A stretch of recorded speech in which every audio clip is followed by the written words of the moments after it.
मंच पर उपस्थित हमारे सब मित्र और यहाँ के सम्मानित जनप्रतिनिधि, सभा में उपस्थित तरैया और पानापुर की प्यारी जनता, दूर दूर से आए हुए लोग, आज ये हम लोगों के लिए बड़े ही, सारण वासियों के लिए बड़े ही गर्व की बात है कि प्रशांत किशोर जी जैसा, मैं मसीहा या युग पुरुष तो नहीं कहूँगा क्योंकि वो बड़ा ही छोटा शब्द पड़ जाएगा। मेरा ये मानना है कि जिस तरह का संकल्प इन्होंने लिया है और जिस तरह का प्रयास ये कर रहे हैं, शायद बिहार के इतिहास में इन दिनों की चर्चा होगी और तब यहाँ पर जो मीटिंग में बैठे हुए हम लोग थे, हम लोग की भी चर्चा होगी। एक ऐतिहासिक क्षण से हम लोग गुजर रहे हैं और धीरे धीरे अब विश्वास हो चला है। मैं तो 2 अक्टूबर जब विद्यारवा आश्रम से चले, आज से 173 दिन पहले, आज 173 दिन हो गए इनको पैदल चलते हुए, परिवार को छोड़कर, घर बार को छोड़कर तंबू में रहना और पद यात्रा करना कितनी कठिनाई होती है। मैं भी 2-4 दिन इनके साथ चला हूँ, मुझे पता है। आप लोगों से भी कुछ लोग चले होंगे इनके साथ। आप समझ सकते हैं कि यह एक मनुष्य के रूप में उन्होंने निर्णय लिया, इसके बाद से देवी शक्ति इनके साथ लग गई और शायद बिहार के लिए ऐसा ही कुछ होना चाहिए था, वरना जिस तरह से बिहार को सब लोग छोड़ चुके थे, सब निराश हो चुके थे। मैं अपनी बात आता हूँ, मैं दूसरा टर्म मेरा MLC का, मैं सदन का सदस्य हूँ। अब मुझे लगता था कि मैं क्यों चुनाव लड़ता हूँ, जीत कर मैं क्या कर सकता हूँ। अभी आनंद मोहन भैया बात कर रहे थे जनप्रतिनिधियों की, मैं जनप्रतिनिधियों का प्रतिनिधि हूँ। मैं आपसे ज़्यादा लाचार हूँ। सदन के अंदर जाते हैं तो जब सत्ता में रहते हैं तो मेज थपथपाने को मिलता है और विपक्ष में रहते हैं तो चिल्लाने को मिलता है, जोर से नारा लगाने को मिलता है। सब निर्णय लेने वाले 1-2 लोग ऊपर बैठे हुए काकभुसुंडी की तरफ निर्णय ले लेते हैं, हम लोग जो कुछ बोलते हैं तो उधर से काँव चालू कर देते हैं। बहुत दुखद स्थिति हो गई है बिहार की, लोकतंत्र की,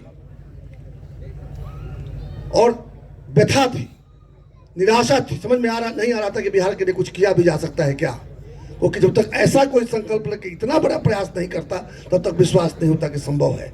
हम लोग को जातियों की बेड़ियों में, मजहबों की बेड़ियों में और झूठा राष्ट्रवाद दिखाकर हिंदुस्तान, पाकिस्तान और चाइना दिखाकर जिस तरह से लोग हमसे वोट लूट कर ले जाते हैं, चुरा कर लेके जाते हैं, और मुझे लग गया था कि हम लोग उस बवंडर से बाहर निकल नहीं पाएंगे। लेकिन जब प्रशांत जी ने यात्रा शुरू करने के निर्णय लिया और बताया कि हम कोशिश करेंगे कि हर व्यक्ति तक पहुंच सके, हर व्यक्ति तक पहुंचना संभव नहीं है, इस पर मैं आऊँगा, लेकिन जिस तरह से पदयात्रा करते हुए पूरे बिहार को नापने का इन्होंने तय किया है, कोशिश करते हैं कि अधिकांश जगहों पर चले जाएं। हर जगह जाने के तो 5 साल भी कम पड़ेगा, लेकिन अगर 2 साल भी चलेंगे तो भी कम से कम 30 से 40% लोगों के बीच में जा पाएंगे। और बाकी हम 30-40% लोगों का दायित्व बनता है कि इन्होंने जो हमसे कहा है, जो कहने वाले हैं अभी, अब सुनिएगा, उसको अपने तक सीमित मत रखिएगा। सब काम करने का ठेका अकेले प्रशांत जी के ऊपर नहीं छोड़ सकते हैं। हम बिहारियों की जिम्मेवारी होती है, हम छपरा में रहने वाले, तरैया पानापुर में रहने वाले हम लोगों की जिम्मेवारी होती है कि हम प्रशांत जी की बात को सुने, उसको गुने, आपस में चर्चा करें और जन जन तक पहुंचाने का काम करें। अगर आप प्रशांत जी के साथ सहयोग करना चाहते हैं और इनको सही में सम्मान देना चाहते हैं, अगर इनके प्रयास को सम्मान देना चाहते हैं और उसको मानते हैं कि ये प्रयास आवश्यक है बिहार के लिए, तो अभी से यहाँ से निकलने के बाद जब इनकी बात समाप्त होगी तो आप अपने घर जाने के पहले रास्ते में भी 2-4 लोगों को बताते हुए जाइएगा। और आज से लेकर जब तक प्रशांत जी अपने प्रयास में सफल नहीं जाते तब तक एक व्यक्ति तक अपनी बात को बार बार पहुंचाने का, बार बार समझाने का काम करना होगा। यही हम लोगों का काम है। एक व्यक्ति ने सोचा, हम उसके साथ जुड़ जाएं। 1 से 1 जुड़ता है तो 11 भी होता है, 2 भी होता है। हम एक जुड़ के पता नहीं कितनी बड़ी कतार बना देंगे और बिहार के मुस्तकबिल को बदलने के लिए जिस व्यवस्था परिवर्तन की आवश्यकता है, मुझे विश्वास है कि हम अपने जीवन काल में देख सकेंगे। एक विकसित बिहार हम भी अपने जीवन काल में देख सकेंगे। और इसी विश्वास के साथ हम भी प्रशांत जी के साथ कंधा से कंधा मिलाकर चल रहे हैं। और आप सबसे आग्रह है, मत चूको चौहान, इस बार चूकने लायक नहीं है। अगर यह प्रयास विफल हुआ तो फिर दूसरा कोई ऐसा व्यक्ति बिहार को बदलने के लिए हिम्मत नहीं जुटा पाएगा। इस हिम्मत की मैं दाद देता हूं, नो डाउट। आपने सोचा यही बहुत बड़ी बात थी, अब करके दिखा रहे हैं। ये हम लोग आंख मिच के चेक करते हैं कि सही में ऐसा हो रहा है क्या। हम तो देखे, रोज देखते हैं और आंख के सामने होता है। कर रहे हैं, सुबह से शाम तक परिश्रम भी कर रहे हैं, पदयात्रा भी कर रहे हैं। इसके बाद जब कैंप में रहते हैं तो इस तरह की सभाएं भी कर रहे हैं। मैं ज़्यादा समय नहीं लूँगा। अब प्रशांत जी आपके सामने रूबरू होंगे, आप उनको ध्यान से सुनिए। और जैसा मैंने कहा था, बात को अपने तक सीमित न रख के इस बात को गुन कर, उसे समझ कर कैसे छोटे छोटे टुकड़ों में लोगों को समझा पाएंगे। सारी बात शायद अपना से बता पाए, लेकिन अगर निचोड़ भी बता दिए कि प्रधान जी के साथ हमें क्यों खड़ा रहना है, हमारे बच्चों के भविष्य के लिए, हमें आने वाली पीढ़ियों के लिए, बिहार के विकास के लिए, बिहार के बच्चों की शिक्षा के लिए, बिहार के युवाओं के रोजगार के लिए, बिहार के किसानों की कमाई के लिए, बिहार के मरीजों के इलाज के लिए, अगर ये सब ऐसे दो चार बात भी अगर ठीक से लोग तो समझा पाए कि बिहार के भविष्य बदलने का एक अवसर मिला है जिसमें हम सब सहभागी हो सकते हैं। प्रशांत जी आगे आगे हैं, लेकिन हम भी पीछे नहीं रहना चाहिए। ऐसा नहीं कि उनको आगे बढ़ा दिया, हम लोग पिछुआ गए तो अब मन्नू बन जाएंगे महाभारत के ही, वो ठीक नहीं होगा। एकदम इनके साथ कंधे से कंधा मिलाकर चलना है। इसी के साथ मैं अपनी बात समाप्त करूंगा। और मैं फिर से बताता हूं कि हम लोग बहुत बड़े तरीके से आगे बढ़ रहे हैं। मैं सारे जिलों में गया था, बेतिया भी गया था, मोतिहारी भी, गोपालगंज भी, शिवहर भी, सिवान भी हुआ, छपरा में भी, यहाँ तक मैं साथ हूँ। हर जगह जहाँ जा रहे हैं वहाँ एक तरह से लहर सी बन जा रही है। लोगों के अंदर आशा की किरण जाग उठती है। उन्हें लगता है कि अब इसी व्यक्ति का इंतजार था, इन्होंने जो आकर काम शुरू किया है, इसी कार्य का इंतजार था, इसका हमें हिस्सेदार बनना है, भागीदार बनना है, सहभागी बनना है, सहयोगी बनना है। इसलिए तरैया और पानापुर के लोगों से भी आग्रह है, आपके गाँव जा पाए ना जा पाए, आपके प्रखंड जा पाए ना जा पाए, आप तो यहाँ आए हैं, आप तो सुनेंगे, आप पहुंचाने का जिम्मा लीजिए। और इन्हीं शब्दों के साथ अपनी बात समाप्त करता हूं। जय बिहार। बहुत बहुत धन्यवाद सर, अपनी वाणी से हमें कृतार्थ करने के लिए। आपने जो प्रयास की बात करी तो दुष्यंत कुमार की एक पंक्ति जो है वो मेरे जहन में आ गई। सिर्फ हंगामा खड़ा करना मेरा मकसद नहीं, सिर्फ हंगामा खड़ा करना मेरा मकसद नहीं, मेरी कोशिश है कि ये सूरत बदलनी चाहिए। आज ये दीवार पर्दे की तरह हिलने लगी, शर्त ये थी लेकिन कि बुनियाद हिलनी चाहिए। मेरे सीने में ना सही, तुम्हारे सीने में सही हो कहीं भी आग, लेकिन आग जलनी चाहिए, आग जलनी चाहिए। अब मैं जन स्वराज के सूत्रधार आदरणीय प्रशांत किशोर जी को आमंत्रित करना चाहूंगा कि वो आए और सभा को संबोधित करें।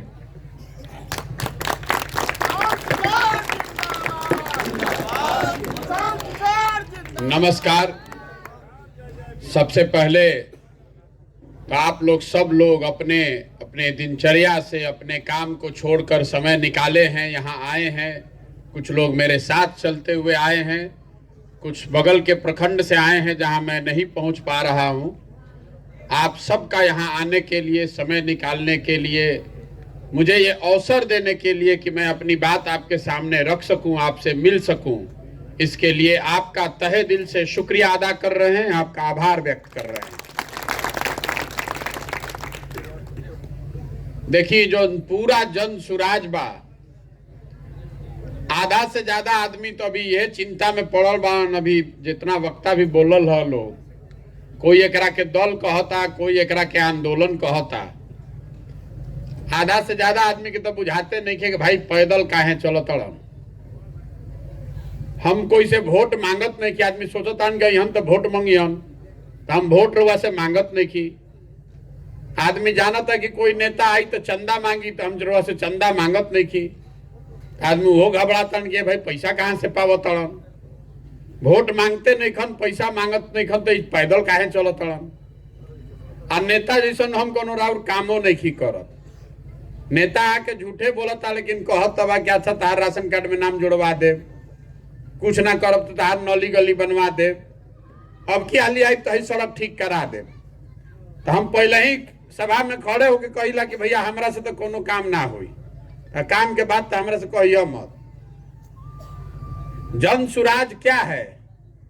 जन सुराज दल नहीं है, ये सामाजिक आंदोलन भी नहीं है, ये समाज की मदद से एक नई व्यवस्था बनाने का प्रयास है। हमारा आंदोलन में कोई भरोसा नहीं है। आदमी कहता भैया आंदोलन करी, क्रांति ले आ दी, तो हम लोग पहले ही कहता नहीं कि हमारा आंदोलन और क्रांति में कोनो यकीन नहीं है। मानव सभ्यता के इतिहास को अगर आप पढ़िएगा तो आपको पता चलेगा कि फ्रांस के क्रांति के अगर अपवाद के तौर पर हटा दिहल जाओ तो दुनिया में किसी क्रांति, किसी आंदोलन से मानव सभ्यता का भला नहीं हुआ है।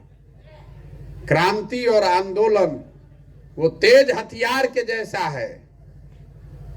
आप उससे, क्रांति से, आंदोलन से लोगों को सत्ता से हटा सकते हैं, नई व्यवस्था नहीं बना सकते हैं। तेज हथियार रही तो बड़ा से बड़ा पेड़ रउआ काट सकता नहीं, लेकिन पौधे को पेड़ बनाने के लिए तो उसमें प्रयास लंबा करना पड़ेगा। तो बिहार में हम क्रांति नहीं ला रहे हैं, हम तो उल्टा बात कहता नहीं। जे नेत्रवा खड़ा हो कब जे जौना दल के माने वाला बा दूसरा दल पर दोष डाली कि बिहार काहे ए दुर्दशा में बा। हम कह रहे हैं कि बिहार में जितने लोगों ने शासन किया, जिस नेता को भी आपने हमने मुखिया चुना, जिसने जो किया या करने का दावा करता है, सबको सही मान लीजिए। मान लिहल जाओ भाई हमने के कि कांग्रेस बहुत काम कैल से 40 वर्ष तक। ये मान लीजिए कि लालू जी ने हम लोग को सामाजिक न्याय दिलवा दिया। ये मान लीजिए कि नीतीश कुमार के सुशासन से बिहार में सड़क बिजली बन गया, सब कोई सुखी हो गया। लेकिन अगर सब के बात को सही मान भी लीजिएगा तो भी जो आज हम लोग की दुर्दशा है वो तो हमने के आंख के सामने बा। बिहार आज भी देश का सबसे गरीब, सबसे पिछड़ा, सबसे ज्यादा अशिक्षित, सबसे ज्यादा भूखमरी और बेरोजगारी वाला राज्य है। तो कोई सामान्य ज्ञान रखने वाला आदमी कहेगा कि भैया जौना रास्ता पर हमने के 50 साल से चलता नहीं जा, वो रास्ता पर चल के तो बिहार के कल्याण ना हो सके। कहां से कि पिछला 50 साल में 25 अलग अलग आदमी मुख्यमंत्री बना है। सब आदमी तो बेवकूफ ना होई, हर आदमी भ्रष्टाचारी नहीं होगा। ये नहीं माना जा सकता है कि किसी ने कोई प्रयास नहीं किया, सब ने अपनी ओर से प्रयास किया होगा।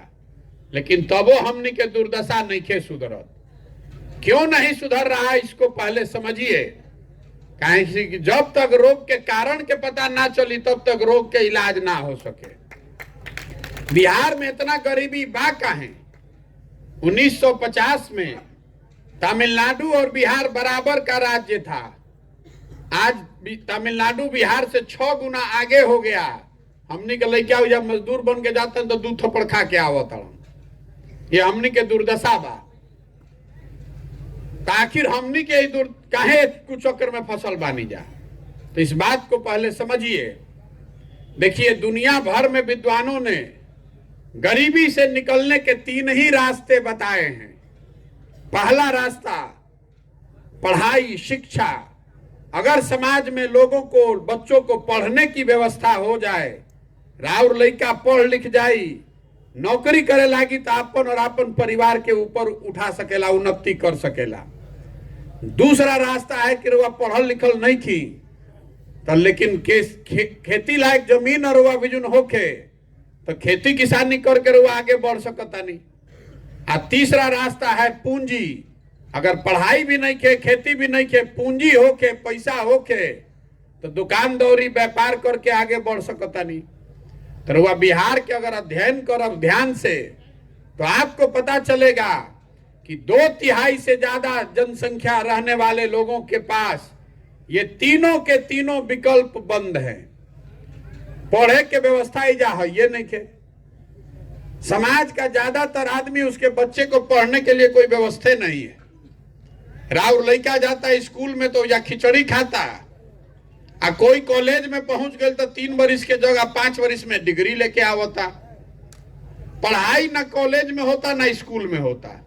तो जब आपका हमारा बच्चा पढ़ेगा ही नहीं तो मजदूर नहीं बनेगा तो डॉक्टर, इंजीनियर, कलेक्टर बनेगा। तो पढ़े के व्यवस्था ज्यादातर आदमी के नहीं है। दूसरा रह गया खेती। बिहार में सब आदमी खेतिए करे वाला लोग था।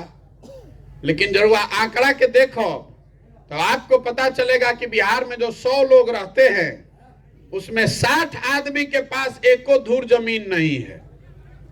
देश के स्तर पर 100 में 38 आदमी के पास जमीन नहीं है। लेकिन बिहार में समाजवाद के नाम पर, सामाजिक न्याय के नाम पर शासन तो चलल, लेकिन भूमि सुधार के लिए कोई काम नहीं हुआ। आज भी आपको एगो रसीद कटवाने के लिए 3,000 रुपया सीओ को, अटर्नी को, कर्मचारी को घूस देना पड़ता है।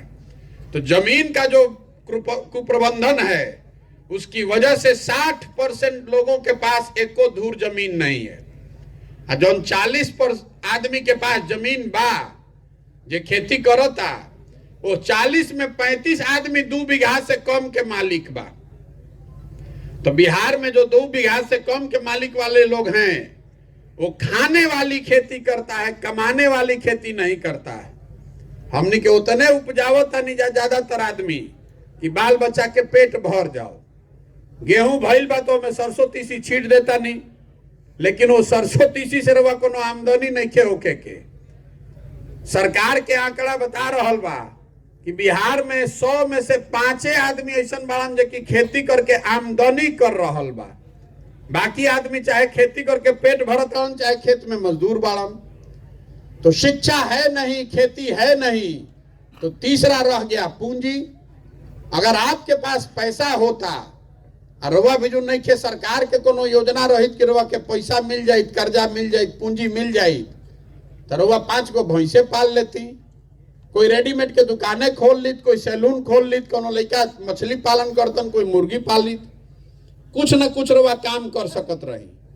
तो बिहार में प्रति व्यक्ति आय बा 35,000 रुपया। देश के स्तर पर प्रति व्यक्ति आय है 1,45,000। हमने के आय बा 35,000।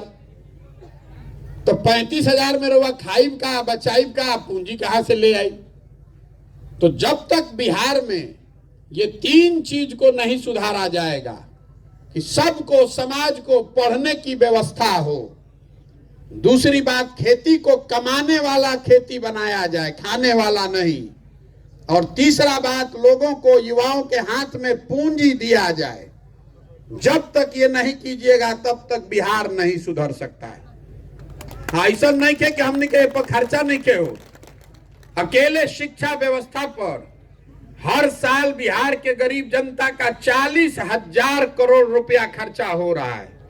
40,000 करोड़ रुपया खर्चा कह के हमने के 40 गो लड़का के नहीं जा पढ़ा पावत सरकारी स्कूल में। इतना कुव्यवस्था बा, इतना भ्रष्टाचार, इतना चोरी बा। तो अभी आपसे एक सवाल पूछेंगे और आपको 2 मिनट में पता चलेगा कि बिहार के दुर्दशा का है बा। अभी हमरवा के बताइनी है कि 3 चीज तो हो कहीं के चाहिए। तो पहला चीज बताइनी है शिक्षा। सब आदमी तनी सोच के बताई कि कुछ होके चाहे ना, बिहार में शिक्षा व्यवस्था तो होके के चाहिए ना भाई, लड़कन के पढ़े के व्यवस्था होके के चाहिए ना।